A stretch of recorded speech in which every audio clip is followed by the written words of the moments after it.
Although abortion is an intentional termination of pregnancy, but it is not all abortions that is considered to be criminal abortions.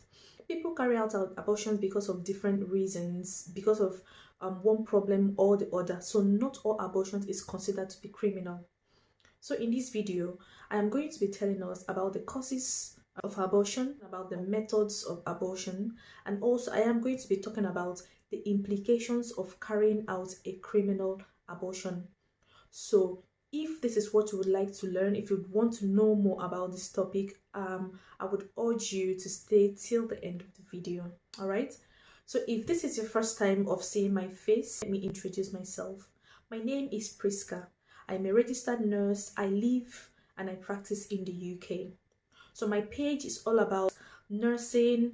I give health awareness and I also give health advice as well. So let's dive into the video. So because of one issue or the other, there are some people who would be needing abortions. There are people who needs to terminate a certain type of pregnancy because of what the pregnancy is doing to them, because of the harm the pregnancy is causing in their lives. So we are going to be starting with the methods of abortion.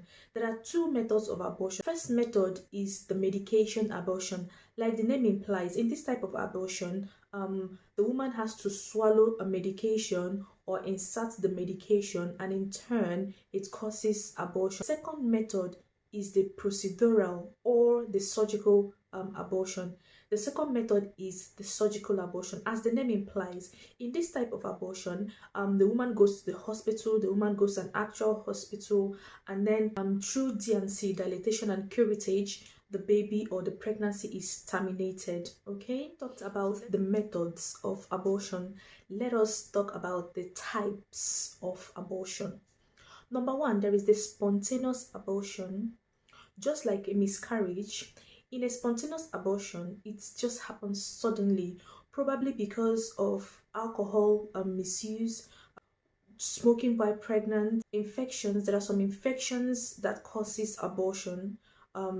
Times when a woman is exposed to some harmful chemicals, it can induce a spontaneous or it can cause spontaneous abortions.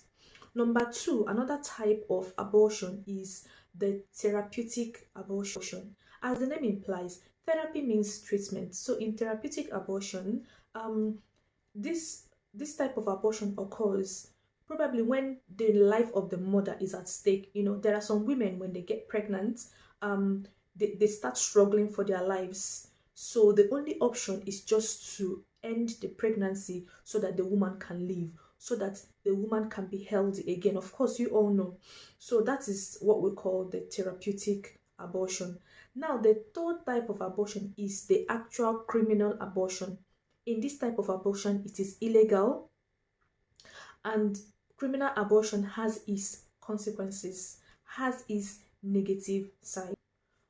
When someone has performed an abortion, when a doctor has performed an abortion on a patient, or when someone has used the medicinal or the medicine method of abortion, there are some complications because sometimes there are some people who, after having an abortion, it causes one problem or the other.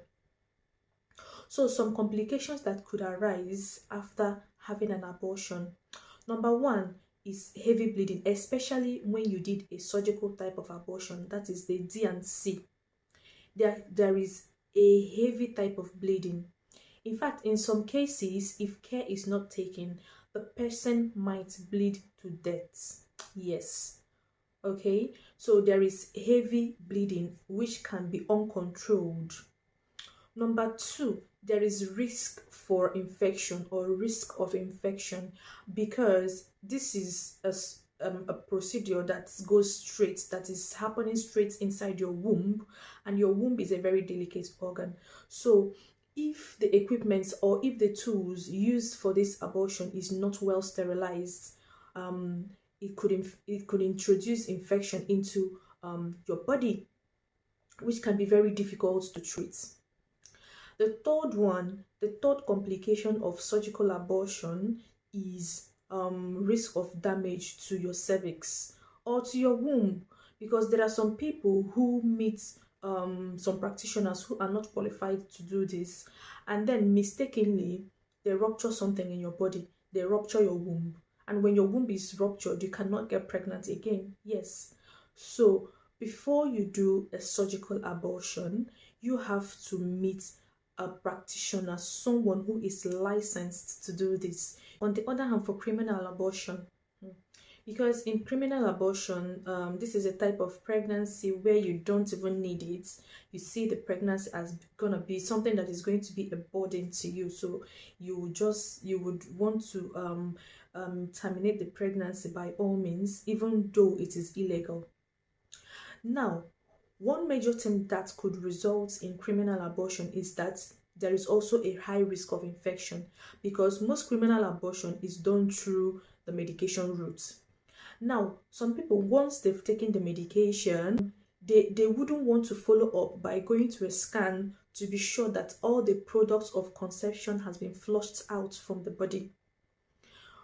But then some people do not follow these things up, and what happens, it starts to decay in your womb, thereby causing severe infection which may take a long time to cure. Sometimes this infection can take your life. Yes, when it becomes septic, it can take your life when it becomes septic. So that is why criminal abortion is not good. Another thing that could result in also is heavy bleeding. Yes, uncontrolled bleeding. Because in criminal abortion, you can go to anyone to take medications. You don't even know if it's prescribed. You don't even know if the person knows what they're giving to you. So when the wrong medication is given to you, or a higher dose of medication is given to you for abortion, you will take it and then you will start to bleed incessantly. You will start to bleed unending. Sometimes all your blood will just finish, you will dry up, and then before you know what is happening, the person is dead. Okay, so before you do this type of things, you have to think twice, you have to know what you're doing, you have to meet a licensed practitioner, so that no problems would ever come out of this procedure. Thanks for watching. Please click on the like and share button, and also subscribe to my page. Follow me up as well for more and more videos. Thank you, and I will see you next in my next video. Bye.